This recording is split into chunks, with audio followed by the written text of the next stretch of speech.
This is Covert Radio, and it is January the 12th, 2022.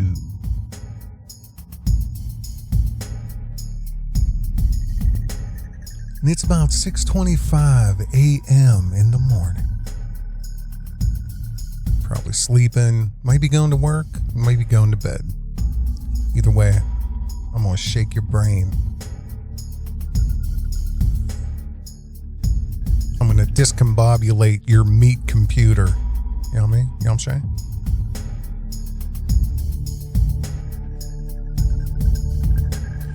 You're listening to a track written and recorded by Covert Radio.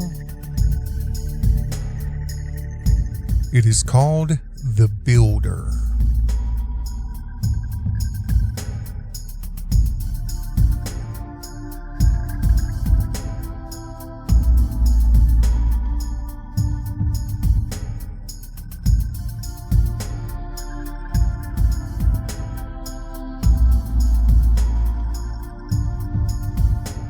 And you know, this is sort of a stripped down version of it. I have a whole section of saxophone and just a very melodic, flowing, you know, God's bathtub level architect, the builder.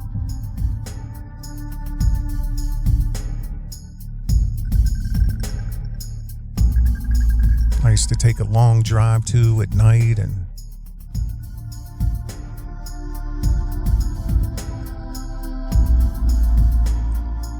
really just think, contemplate.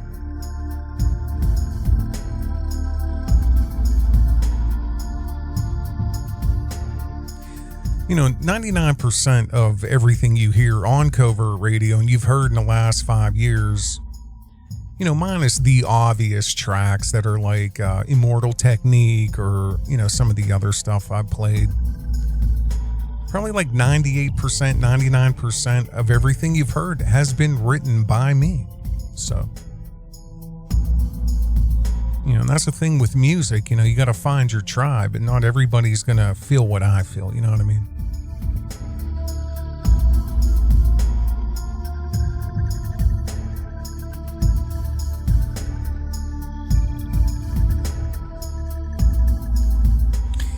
You know, I just did a video. I didn't even upload it yet. I just went right into this one here. You know, I think I'm going to let that roll in the background real light there.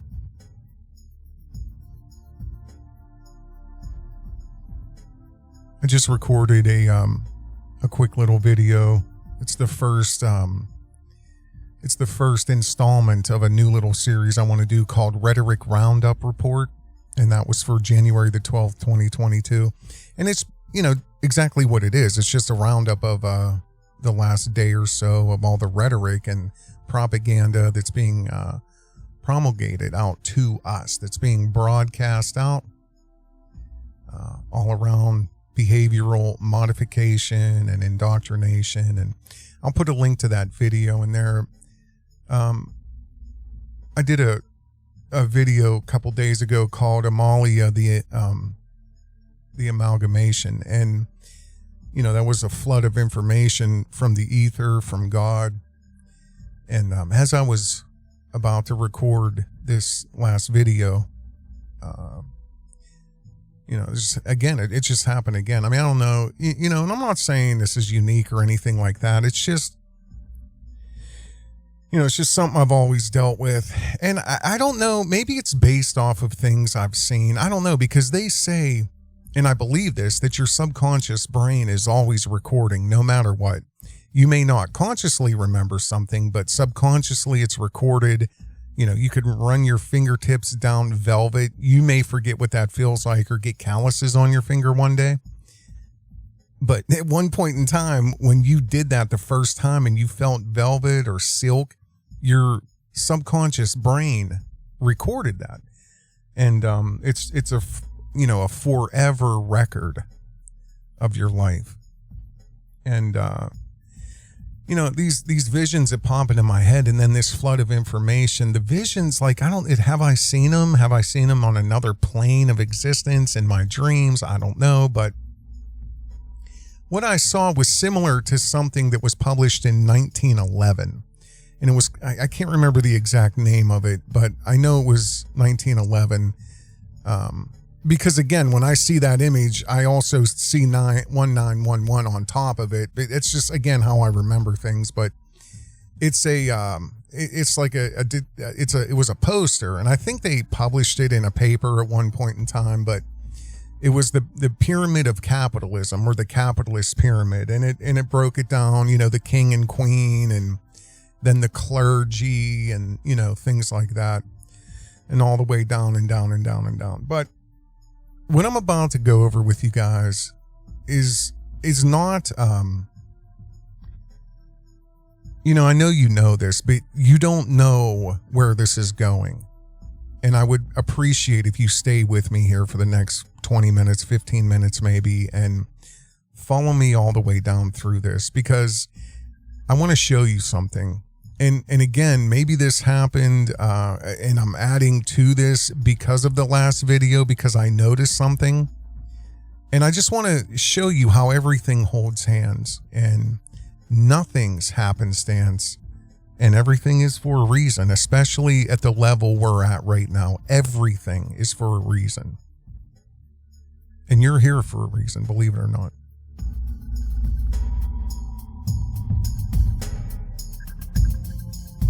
So you see what's on the screen right there, Annuit Conceptus. We've all gone over this, Novus Ordo Seclorum. There's the Great Pyramid, and there's so many interpretations of what that means. That's the back of the dollar bill, and the all-seeing eye, and blah, blah, blah, and, Thoth and Hoth and whatever, and this one, and Satan, and that's George Washington's eye. That's the eye of God. I mean, there's so many different interpretations of what it means, but the reality is there is a pyramid. It is a structure, and I'm not talking about the pyramids or a pyramid. I'm talking about the pyramid, the societal pyramid, and the way it's structured, and the belief in this structure by the people that are in control, because they're only in control because of the structure, and they have to do all they can all the time to make sure the structure stays intact. And I couldn't believe when I seen what I saw, and I'm going to show you guys something real quick here.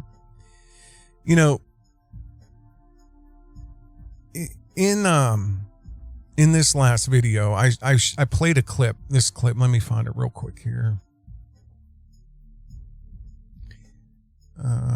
Let's see here. It's right here. Can you guys see that? Yeah, okay. So this is the Pfizer CEO. His name is Albert Bourla, and he's Greek, and he has a really strong accent. And, he's sitting there talking about, well, if you got two of them, that doesn't mean anything. It doesn't even work. You need three. And, in a year from now, it's going to mean, you had four. It doesn't work. You need seven. It's just never going to stop. So he is, at this point, one of the highest paid CEOs. They're all paid in the multi-millions a year, but, he's up there. He's at right around $25 million a year is his salary. And he had just posted their company had just posted in the last quarter something like $9.8 billion in revenue. That's in 4 months, 3 or 4 months, almost $10 billion. And I can't disassociate the money with the health. I can't, because if that was the case, why doesn't the government buy insulin for people? Huh? Oh, yeah. Why doesn't the government buy insulin for people? Why doesn't the government buy Tylenol Sinus for people? If you're so concerned, how about emergency? How about everybody in the United States gets a box of that around this time of year? That makes too much sense, Covert Radio. You can't. What is this, misinformation? Emergency, psycho, moron. I can't quit saying that word because Mr. Fucci said that. He called a senator a moron. Yeah, moron. But anyway, you see this guy here? Okay. We're going to connect some dots here, but I want to show you something. Okay, you guys see this, right? You see that right there, right? Okay, now I want you to see something. And I only played about a minute or so, but I watched all of this when I, before I did that video. But I want you to look at this right here. There was only a couple times during this video here. Now, if you can see, I'm moving my, well, it's not showing up because there's probably going to be an ad that plays. But anyway, I want you to look at this right here. This is one of the only few shots, maybe the only one, maybe the second one, where the camera, the camera is full screen on him. And I want you to look at this. What do you see right here? You see my mouse there? What do you see there? Yes, it's the eye of the pyramid. Just randomly placed there. And I would love, this is something like, this is one of the big media places. It's Yahoo Finance. So, and this guy's making $25 million a year, and you can't afford a camera that's going to record in 1080p or stream in 1080p, because I want to see every single book on that shelf. But they make sure you can't. But guess what you can see?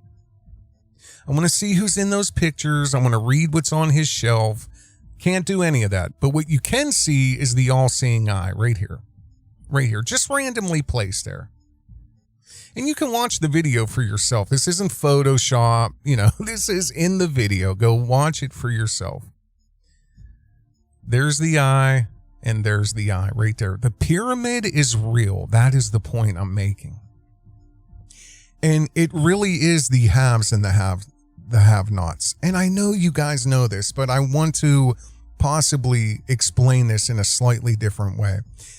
This guy, Albert Bourla, who's the CEO of Pfizer, who's pushing all of this, one of the people. Again, he's getting paid $25 million a year. So what, Covert Radio? Just $25 million. The Powerball was $500 million. And Tom Cruise makes that when he just... Do you even have a clue of how much money $25 million is a year? Do you have any idea? Let me just break it down. Not exacts. We're going to go roundabout, but I'm not too far off. $25 million salary a year is over $2 million a month. $2 million a month. That's over $400,000 a week. What was your last paycheck from Dollar General? Making $8.50 an hour. What was it? You cleared $92? Okay, well, Albert Bourla, who has the all-seeing eye of the pyramid on his bookshelf, while he's telling the world that the first two things you got don't mean anything now, they did little, if anything. You know what? I feel like I have to play it for you guys, just so you know I'm not kidding, in case you didn't watch my last video. Here, let me find it really quickly. It's like right in here. Listen up. Hold up. Let me turn this down here. Hang on 1 second. Let me turn that down. Let me turn this up. Let me hit play here. Oh, ain't gonna play, is it? Come on. All right, let me do this. Aha, yes. Hold up. Oh, boy. All right, this will work. Watch.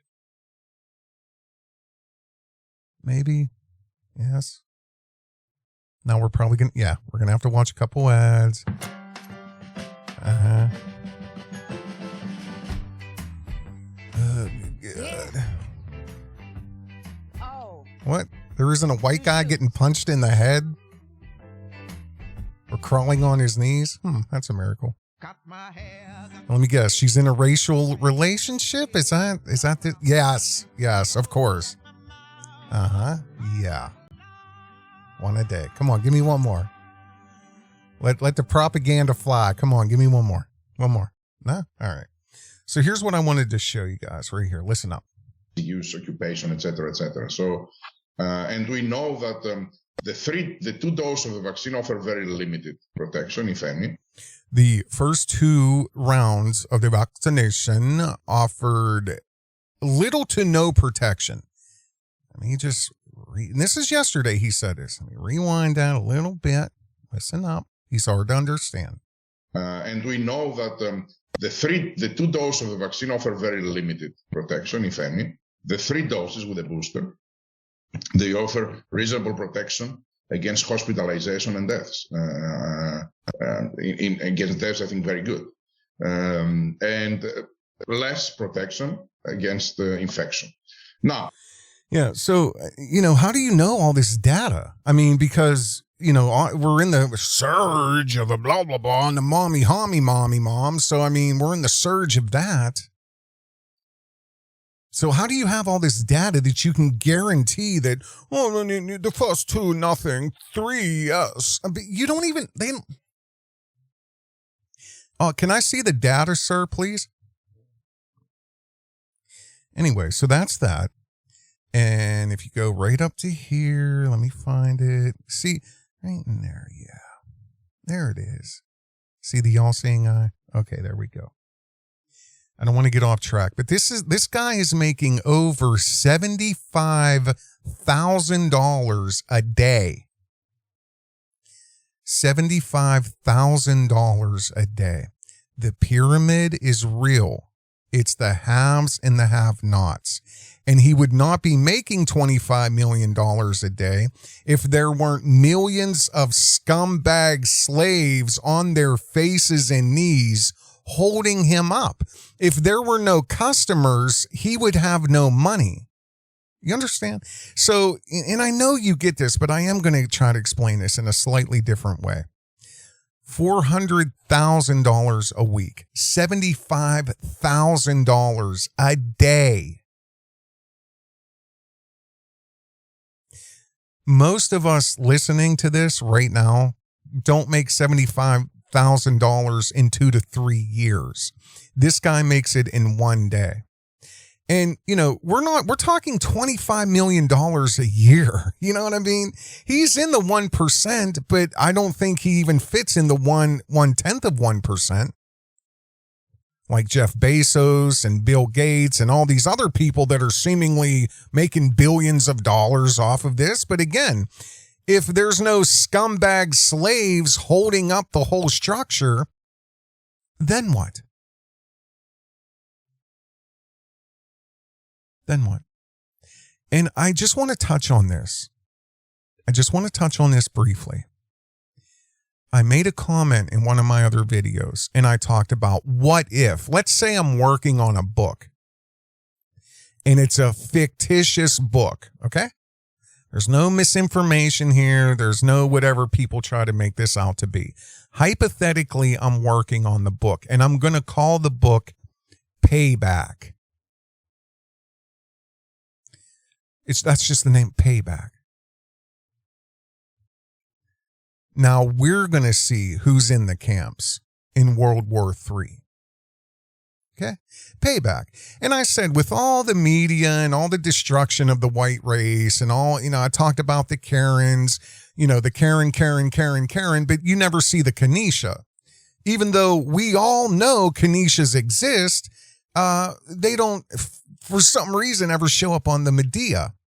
The Kenesha hardly ever shows up on the Medea.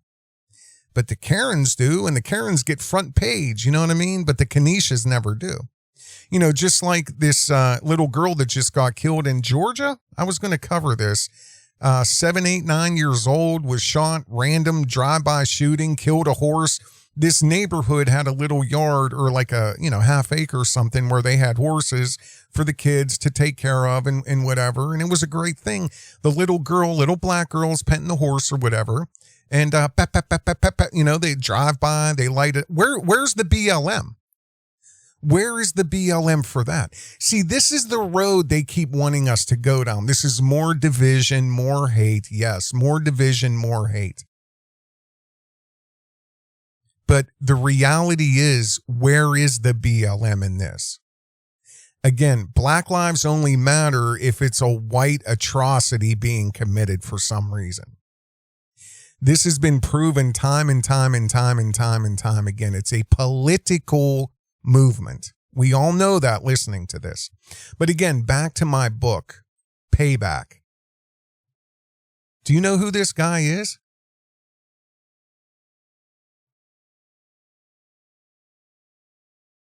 Do you know? Albert Bourla? Let me just read you a couple sentences of his early life. He was born and raised in Thessalonica, Greece. His parents, who were Sephardic Jews, now listen, they were among 2,000 of the 50,000 Jews in Thessaloniki. They were 2,000 out of 50,000 Jews that survived the Holocaust. This is Bourla's own words, okay? This guy on the screen, $25 million a year, making the company $5 billion every quarter, you know, in the top 1% or in the 1%, buddies with Gates, buddies with whoever else is involved in this, making $70-some thousand a day. Okay, this is according to his own mouth.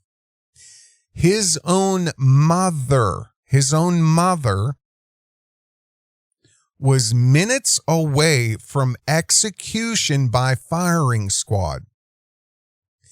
However, her life was spared when there was a ransom paid. And the ransom was paid to a Nazi party official. And it was paid by her brother-in-law, who wasn't a Jew. This guy's dad, his father, luckily was out of the Jewish ghetto when all of the residents of the ghetto were taken to Auschwitz, the concentration camp. His dad went into hiding. His mother was minutes away from being executed by the Nazis until her brother-in-law paid a Nazi party official a ransom, money to spare her life.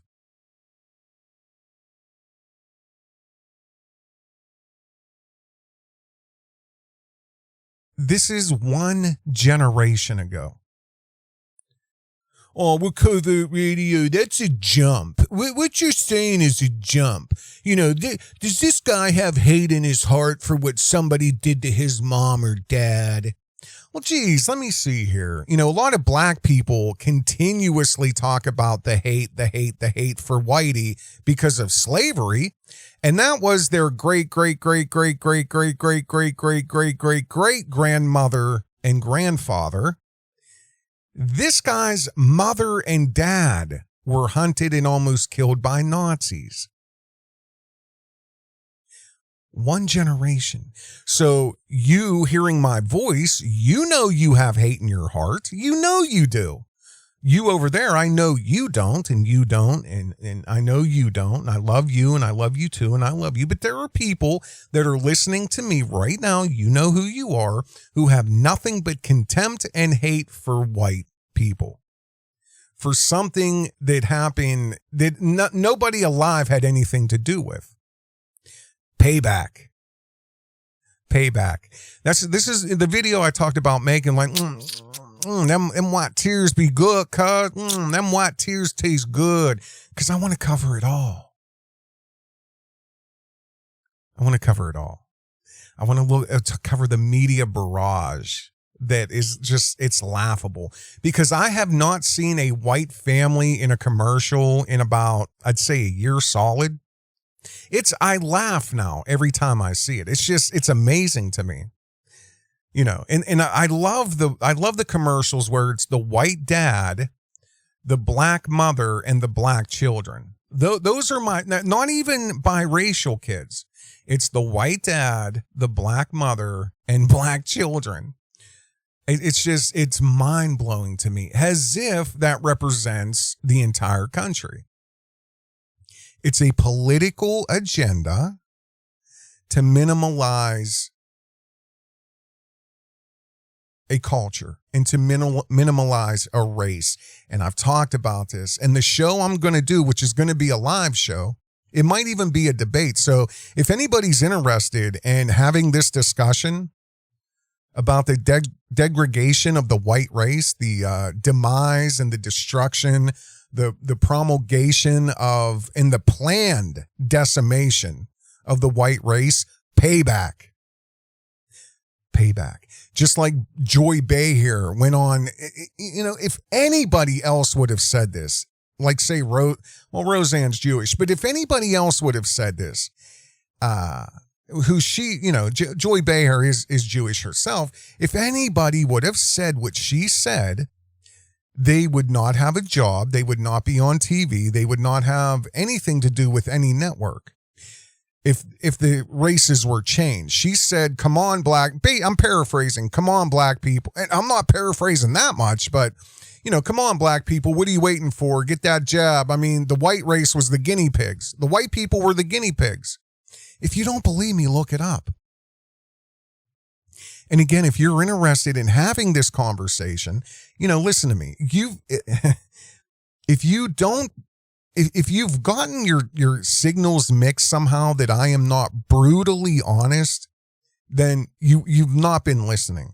I want to have a brutally honest conversation about this. Payback. One generation. Oh, you're reaching.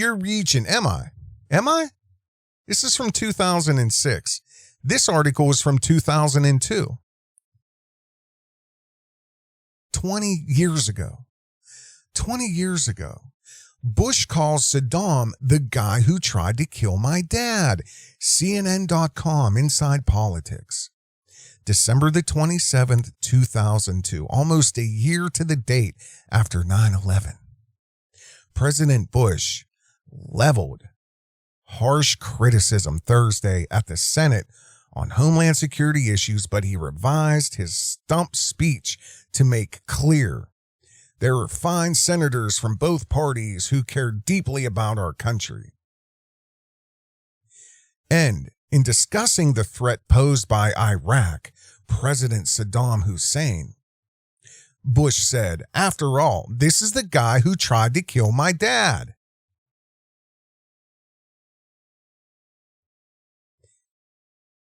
If you don't remember, or maybe you're not old enough, I don't know.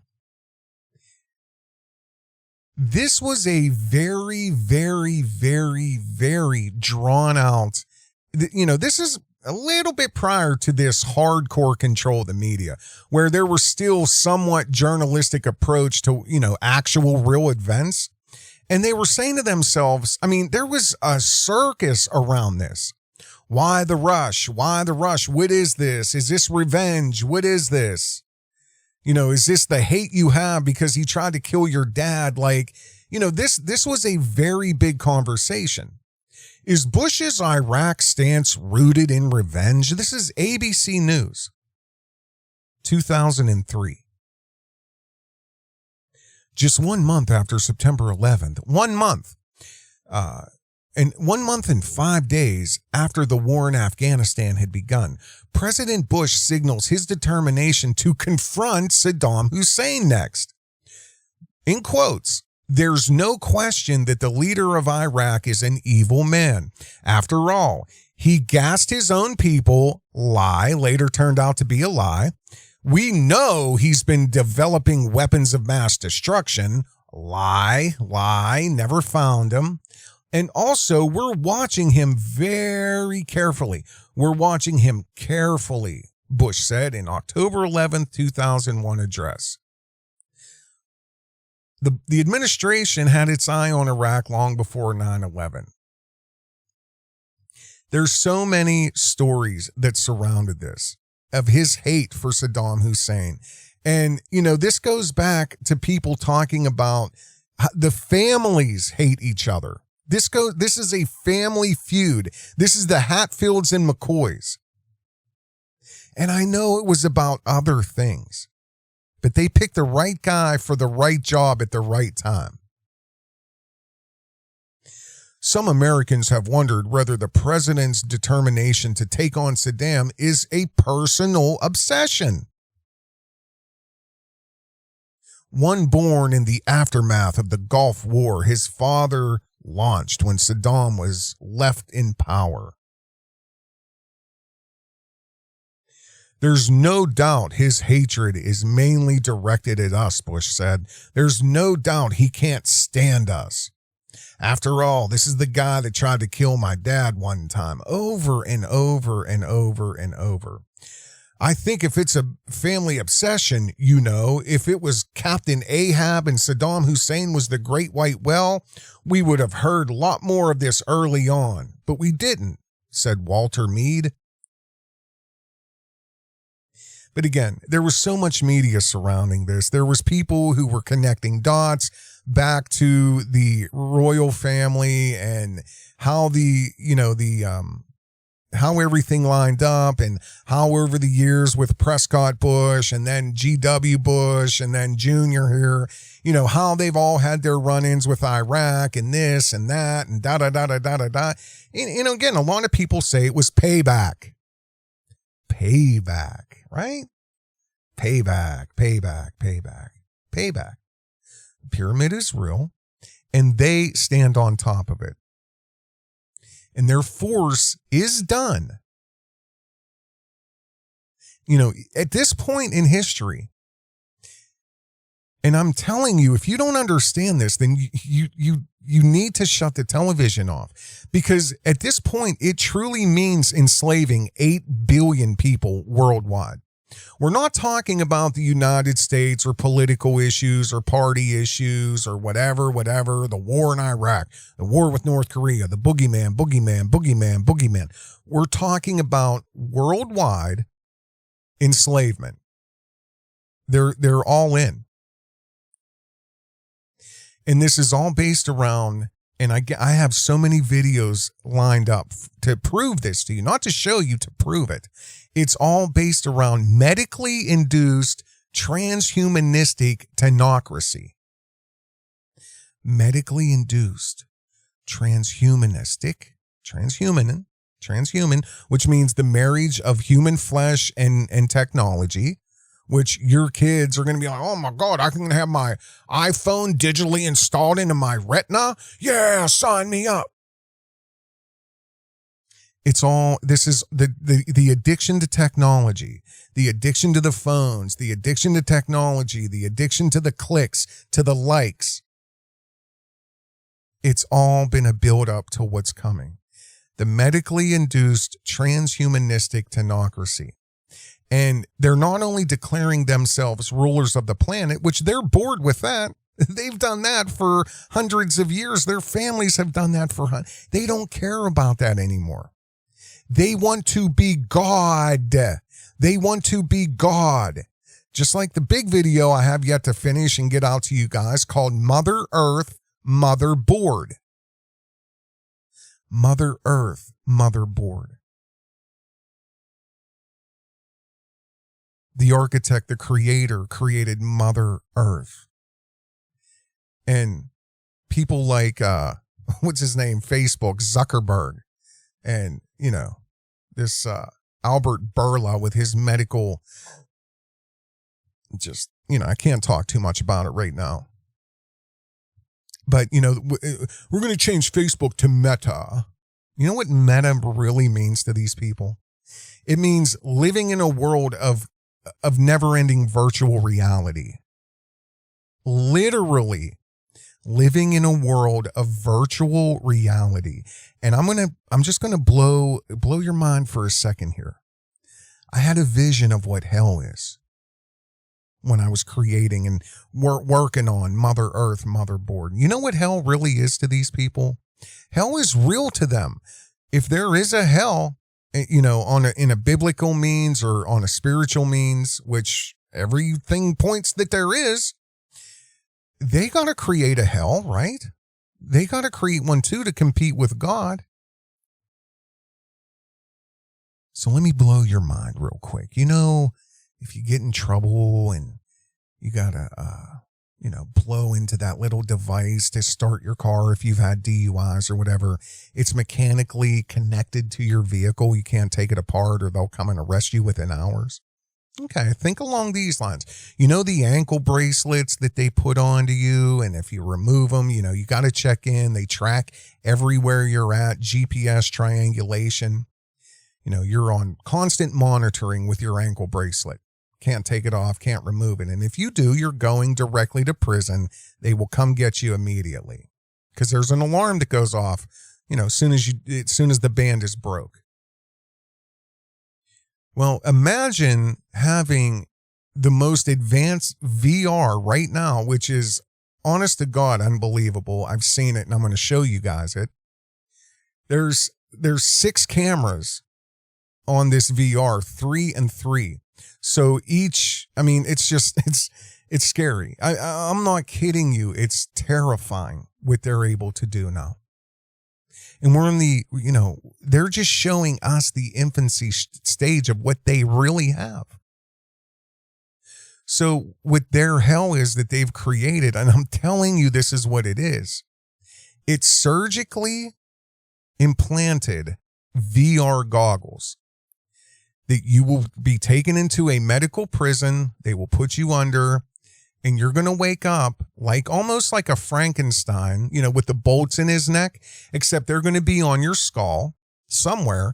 And this VR is going to be fused with mechanical bolts to your skull. And there's only one key, and they hold the key to take it off. If you take it off, you crack your own skull open. Just like Amalia the Amalgamation. By the time it was all over, she had no hands. She didn't have a mouth. Her mouth was, was sealed with a, what do they call it? They take skin from other part of your body and, a skin graft. Her mouth was surgically sealed. No nose. Her eyes, she was blind. She could see shadows or whatever. But if you have no hands and you can't say anything and scream 24/7, how would you even begin to even think you're going to take off a VR goggle that's surgically fused to your skull? How? And then they control everything you see and hear every single day for as long as they want. And it could be eternity. Whatever you think eternity is. Because just like Amalia the Amalgamation, she was connected to tubes to keep her alive. And it could be indefinite. 200-300 years. 500 years. You want to spend 200 years with VR on? And the most horrid, you can't even begin the nightmare. The pyramid is real. These people are declaring themselves gods. And they really believe, and they may be able to. They really believe that they have the technology, the transhumanistic technology to live forever.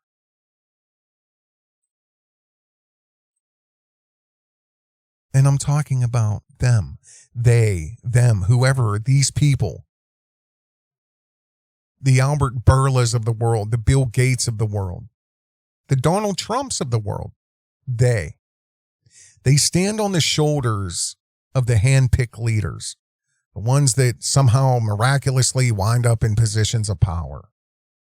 And I'm talking all over the world. It's not just Canada. It's not just, Venezuela, it's all over the entire world. And if you've noticed, if you've paid attention, when somebody gets elected by the people and the controllers don't want that, you see what happens. You see what happens. We all know how that ends. Ask JFK. Ask Martin Luther King how that ends. When the people elect a leader that the controllers don't approve of, We all have been told time and time and shown time and time again of how that ends. Muammar Gaddafi. People loved him. They loved him. He was, I mean, the people loved him. And what did Hillary Clinton say? We came, we saw, he's dead. What do you think? You people are going to elect a leader that you want? No. We need our people in there because in about 10 years, we're taking this full speed. 8 years, we're taking it full speed. You know, leaders who were chosen by the people, they were relieved of their duties. You know what I mean? Before the job was done, before the job was even close to being done, or before the vision was fulfilled. And again, I'm talking about they, call them, the controllers, whatever you want to call them. I call them the controllers. And they do stand on the shoulders of the people in positions of power, positions of influence, religious dogma, the clerics, the preachers, the Pope. It's all, again, the pyramid right there.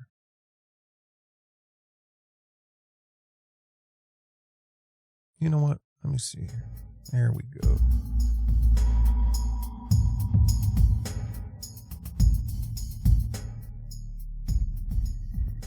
Chosen, hand chosen, each one of them are hand chosen, each one. And they all stood on the shoulders. They can maintain their balance. You know, it's easier when you get towards the top, but it gets harder the further you go down. And that's the point I'm trying to make. It's all going to come crumbling down if we only stand up. And these people, you know, again, just one level down, the ones above them can't maintain their balance unless they have something, you know, and we'll say the media. If they didn't control the media companies and the government agencies, they wouldn't have to be able to, it wouldn't be so steady on their level. And then it wouldn't be steadier on the upper level. And then the controllers, you know, they'd be unbalanced. So they've just gone down and down and down. We're at the media, the government agencies. And, you know, where we're at today, it's been proven. I don't know how many times, there's no such thing as an opposing view. And if you do oppose the group think, if you do oppose the indoctrination, there's something wrong with you. And they're setting it up right now to put you in prison because you're going to be considered a terrorist, a domestic terrorist. You can never have an opposing view because you're silenced. That's what socialist media is. Bending one mind at a time or silencing you. You choose. These people stand on the shoulders of the media, on the shoulders of the government agencies, who never, ever, ever allow an opposing view. Oh, you don't want to give us our lobbyists this money? You don't want to give us this $17 million package here? Well, you know what? We have you on film in this hotel room. You know, Ghislaine Maxwell, you see how Trump, everybody's favorite Trumpy, you see how his tune has changed with Candace Owens, and it's changed.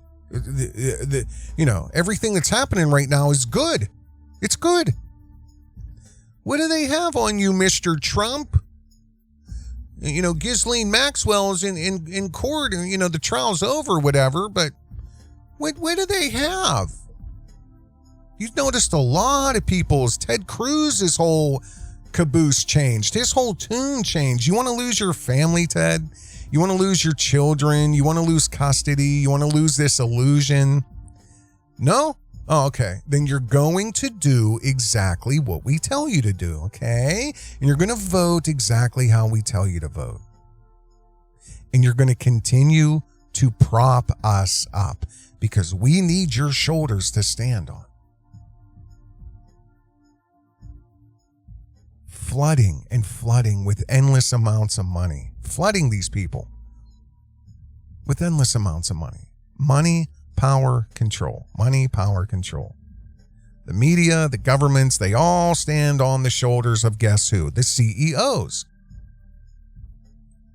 The CEOs, just like Mr. Albert Bourla, making $70,000, $75,000, $80,000 a day.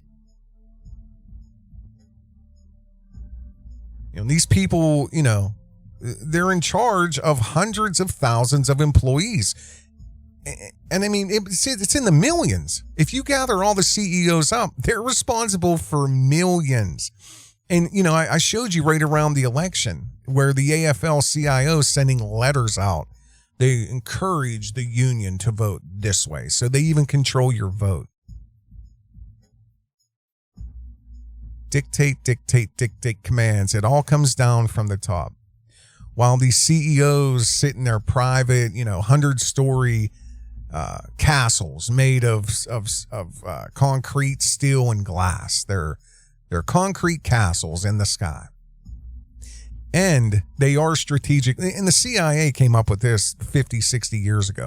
These corporations may be,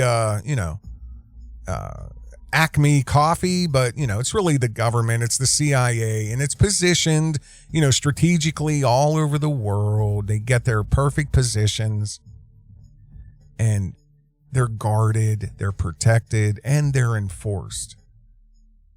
So guess who the CEO's shoulders stand on? That's right, the enforcers, the military, the intelligence agencies, who very quickly squash anyone that they're told to. And even if they have to plant evidence, you will go bye-bye, you will go away.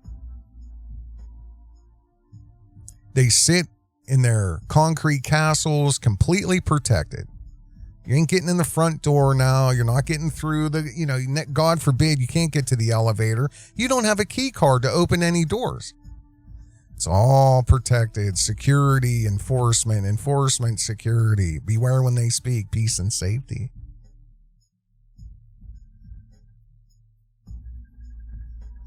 You ain't getting anywhere near, right? You believe, that's what we're led to believe, right? Now, I'm going to show you a trick here in a moment. But, again, they're not, they're in the middle somewhere. They're being stood on too. Their shoulders are getting tired. The enforcers. They protect those above them thoughtlessly, just like watching these cops beat old women's faces in for their own safety because they don't have a mask on. So I'm going to crack your skull 9 times for your own safety. Mindless, idiot drones. Tards. The enforcers. And the beauty of that is, see, the control is in our minds. The control is an illusion. It's an illusion. And it's beat into our brains, don't tase me, bro. It's beat into our brains, don't tase me, bro. Because you're always going to be shown what happens when you stand up. Don't stand up. Stay on your knees, face the ground, and get that back working because we're standing on you. And you, and you, and you over there. You back there, you over there, and me too. The beautiful part is the enforcers are outnumbered minimum 10,000 to 1. 10,000 to 1. But they have no fear of the people they stand on. They have no fear of us. And actually, we're further down than that. I mean, the enforcers have important jobs. Because, they make sure nobody else can get past that level. But they are in line too, and they stand on the shoulders of the medical tyrants, the science sayers, and the indoctrinators, which is a multifaceted job in this day and age. The enforcers never have to worry about being outnumbered. 10,000 to 1. Not only because your mind is controlled and you're under the delusion of full subservient control, which is not true. All you have to do is get off your knees and stand up. literally.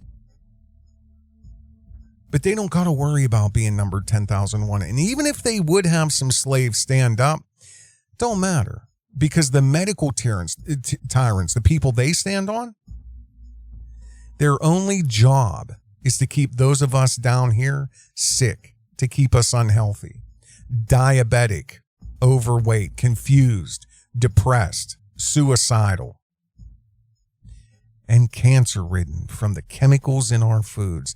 God forbid you live past 62. We ain't going to pay that Social Security. We need 25% of everything you make. And now we have a law that went through that we're going to make sure we get, even if you're selling some old clothes on eBay and it's total $600, we want that money too. $600 is now being reported to the IRS. See, they circumvented Pelosi. They circumvented her. They went, again, straight to the corporations. Same thing with this shit, with people losing their jobs. Oh, okay, we can't really, that's unconstitutional. Hey, we'll go to the corporations. They'll fucking push it through for us, right? Yeah. Why isn't insulin free? Why isn't the government paying for insulin? Cancer research. Like, because we're stupid enough to believe that if there's a cure for cancer, then what, they're going to quit making money? Is it about money? Or is it about payback? Because really, none of us really know how long this war has been going on. And whose turn it is to put their head on the chopping block. I know who it is. I could tell who it is. But the enforcers don't got to worry about us. We're too sick. We're too fat. Yeah, they've taken care of that. Ridden with cancer, just laying dormant until the next ho-ho you eat, and then it's triggered, right? You hear me? You hear my voice? You hearing me? Can you hear me? I know you're feeling the weight. I know you are. I know you feel the weight. It's heavier now than it's ever been. Because your entire life, you've been on your knees. Your face has been down into the dirt, into the mud, the dark abyss. We're the ones facing the darkness. Because we have it from all directions. Our faces are near the ground, and the pyramid, the monolithic structure of control is right above us. And the shadow cast is unbelievable. The shadow and the weight of this pyramid cast down on us is unreal, let alone the fact that they are all standing on our backs. So we're carrying the weight of all of them. Are you ready to stand up? Are you ready to get off your knees? Are you ready to stand up and throw that weight off your back? I mean, do you not want to see what the light looks like? Or you just want to keep staring into your black mirror? Why do you think the mirrors are black? You don't want to see the light? You do? Then get off your knees. Stand up and look up. Because I promise you something. I promise you. The second that we all decide to stand up, it's over. It's all over with. You want to talk about things going back to normal? You want to talk about, I wish it was how when I grew up. Get off of your knees and stand up. Because their biggest strength and all of their effort and all of their money is built into manipulating us that we have no power. And you're not strong enough to stand on your own 2 feet. And they do all that they can to enforce that every day. Why? Because they're terrified. They are terrified. This is the secret. As obvious as it sounds, I dare you, I challenge you to just simply stand up. Because you think you're afraid to stand up, they're terrified that we stand up. Because they know if we all figure it out, that all we have to do is stand up, just say no more, that's it. Just say no more, that's it. And I promise you, it's over. It all ends. It's over.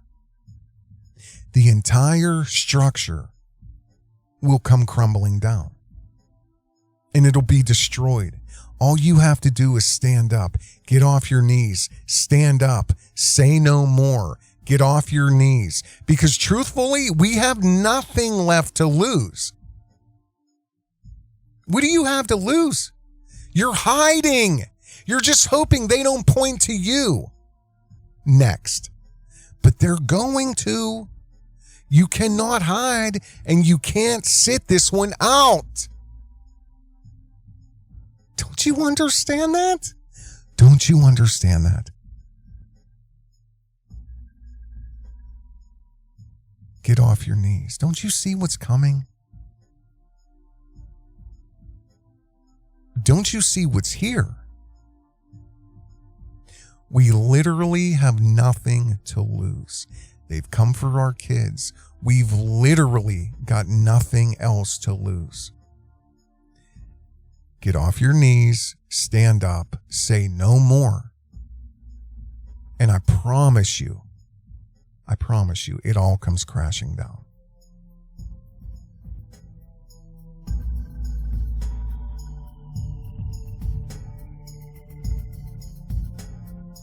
Covert Radio. I hope you're enjoying this little track here. I haven't heard this in a long time. Again, it's called The Builder.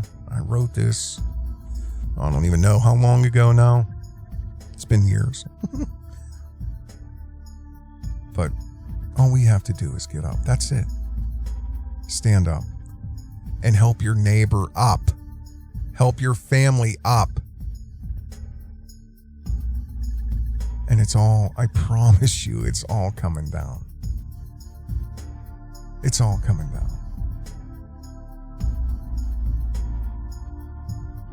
You guys take care. Have a good day.